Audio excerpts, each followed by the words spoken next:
Welcome to dress official 2. இதனால கூட உங்களை இந்த வீடியோ மூலமாக சந்திக்கிறது ரொம்ப சந்தோஷப்படுறேன். இன்னைக்கு கூட உங்கள் மத்தியில் ஒரு சின்ன காரியத்தை உங்களோட கூட ஷேர் பண்ணிக்கலாம்னு. என்ன காரியம் அப்படின்னு பார்த்தீங்கன்னா, ஒரு கம்பெனியோட முதலாளி தன்னுடைய ஊழியக்காரர்கள் எப்படியெல்லாம் வேலை செய்கிறாங்க, அதாவது தன்னுடைய ஒர்க்கர்ஸ் எப்படி ஒர்க் பண்ணுறாங்க, அவங்களுடைய ஒர்க்கிங் ஸ்கில்ஸ் எல்லாம் எப்படி இருக்குது, அவங்களுடைய இன்ட்ராக்ஷன் பிட்வீன் கஸ்டமர்ஸ் எப்படி இருக்குது, குட்டாக இருக்கா, இல்லை அவங்க இன்னும் என்னென்ன இம்ப்ரூவ்மெண்ட் பண்ணணும் அப்படிங்கிறத தெரிஞ்சுக்கிறதுக்காக என்ன பண்ணினார் அப்படின்னா, இவரே ஒரு கஸ்டமராக தன்னை பாவித்து கொண்டு இந்த ஒர்க்கர்ஸ் கிட்ட வந்து அப்ரோச் பண்ணுறாரு. இவர் ஒரு ஒர்க்கர் கிட்ட போய் இந்த மாதிரி ப்ராடக்ட்ஸ்லாம் எப்படி நீங்கள் சேல்ஸ் பண்ணுறீங்க, எனக்கு இவ்வளோ பல்க் ஆர்டர்ஸ் வேணும், எனக்கு எப்போ இன்னைக்கு நான் ஆர்டர் போட்டால் நீங்கள் எனக்கு டெலிவரி பண்ணுவீங்க, அப்புறம் கஸ்டமர் சர்வீஸ் இருக்கா, இந்த மாதிரி டீட்டெயில்ஸ் எல்லாம் கேட்டுட்டு இருக்கும் போது சடனாக ஒரு பர்சன் உள்ளே என்டர் ஆகிறாரு.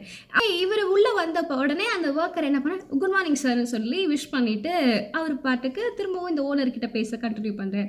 இந்த ஓனர் இப்போ கேட்குறாரு, யார் இவர் அப்படின்னு கேட்கும் பொழுது, இவர் தான் எங்கள் கம்பெனியோட மேனேஜர் அப்படின்னு சொல்லி ரொம்ப பெருமையாக சொல்கிறாரு. சொன்னது மாத்திரம் இல்லாமல் அவரை பற்றின அருமைகளும் பெருமைகளையும் இவர் ரொம்ப விலாவரியாக சொல்லிட்டு இருக்காரு.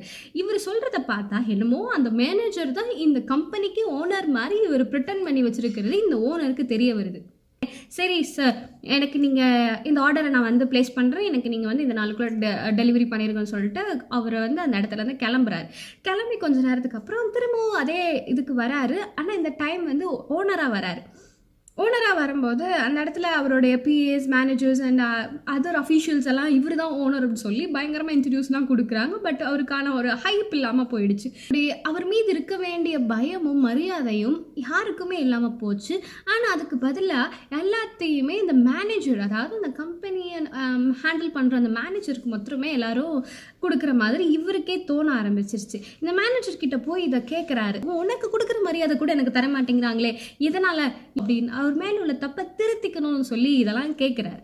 அப்போ தான் மேனேஜர் சொல்கிறாரு, சார் நீங்கள் ஓனராக இருந்து ஒரு நாள் கூட எங்களை வந்து நீங்கள் பார்க்கல, நீங்கள் வந்து எங்கள் மேலே இருக்கிற உங்களோட அத்தாரிட்டியை காண்பிக்கலை, அது மாத்திரம் இல்லை எங்களுக்கு தேவையான நேரத்தில் நீங்கள் எப்பயுமே அவைலபிளாக இருந்ததில்லை, ஓனர்ஷிப் மட்டும்தான் உங்களுடையதாக இருக்குது, ஆனால் அதுக்கான எந்த ப்ராசஸுமே நீங்கள் செய்யலைன்னு சொல்லி இந்த மேனேஜர் உண்மையான விஷயங்களை, அவருக்கு தேவையான விஷயங்களை எல்லாத்தையுமே சொன்னார்.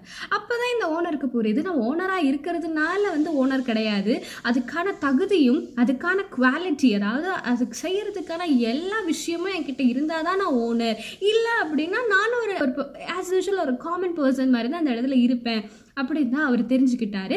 அதை தப்பு உடனே அவர் சரி செய்யறதுக்கான வேலையும் ஆரம்பிச்சிட்டாரு. இதே போல தான் நம்மளுடைய வாழ்க்கையிலும் நிறைய நேரங்கள் நம்மளுடைய தகுதி என்ன அப்படிங்கிறத நம்ம மறந்துட்டு நம்மளுடைய தகுதிக்கான வேலையை செய்யாமல், நம்மளுடைய பொசிஷனுக்கான வேலையை நம்ம செய்யாமல் ஒரு ரொம்ப அலட்சியமாக மேம்போக்காக அதை கண்டுக்காமல் அப்படியே விட்டுடுறதுனால நம்மளுடைய மரியாதை, அதாவது நம்மளுடைய அந்த பொசிஷனுக்கு தகுந்த மரியாதையை யாருமே நமக்கு தராத மாதிரியான ஒரு சூழ்நிலைக்கு நாமளே போயிடுறோம். காரணம் என்ன அப்படின்னா, நான் தான் இந்த இடத்துக்கு வந்துட்டேன்ல, இதுக்கு மேலே நான் ஏன் ஒர்க் பண்ணணும், நான் தான் ஒரு நல்ல ஒரு பொசிஷனில் இருக்கேனே, இதுக்கு மேலே நான் ஏன் ஹார்ட் ஒர்க் பண்ணணும், நல்லா படிக்கிறேனே, இதுக்கு மேலே ஏன் நல்லா படிக்கணும், நான் தான் ஒரு நல்ல சேலரி வாங்குற அளவுக்கு சம்பாதிக்க ஆரம்பிச்சிட்டேனே, இதுக்கு மேலே நான் ஏன் ஒர்க் பண்ணணும், இதுக்கு மேலே நான் ஏன் என்னுடைய ரொம்ப கஷ்டப்பட்டு என்ன நானே வருத்திக்கணும்னு சொல்லி சில விஷயங்களை நம்ம அலட்சியமாக விட்டுடுறோம். அதே சமயத்தில் பொறுப்பு இல்லாமலும் போயிடுறோம்.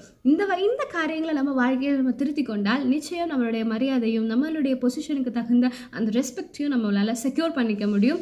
So I hope you all enjoy the video. See you next video. Until bye. This is your Sam Karishma.